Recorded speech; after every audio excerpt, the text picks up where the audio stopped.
Want to supercharge your Flutter apps with powerful backend services like authentication, databases, and analytics?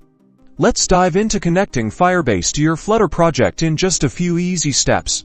First, head over to the Firebase console and create a new project. Give it a memorable name and follow the prompts to set it up. Firebase will guide you through creating the new project. Once that's done, you'll be directed to the project overview page.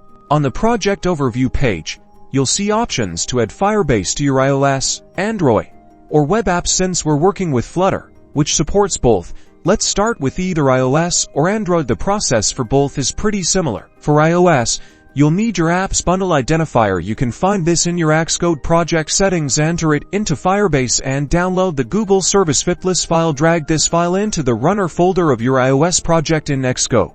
For Android, you'll need your app's package name. This is usually something like com_exemplar_app. You can find this in your app's build Gradle file. Firebase will then provide you with a Google Services file. Place this file in the Android app directory of your Flutter project. Now, in your Flutter project, open the pub/spy file and add the Firebase_core dependency under the dependencies section. This package is the core Firebase integration for Flutter. Next, in your main.dart file, import the Firebase_core package and initialize Firebase using Firebase initialize pin your main function. Make sure this is done before you run your app. Run your Flutter app. If everything is set up correctly, Firebase should initialize without any errors. You're now ready to start using other Firebase services like authentication, Firestore, and cloud functions in your Flutter app. Wasn't that easy?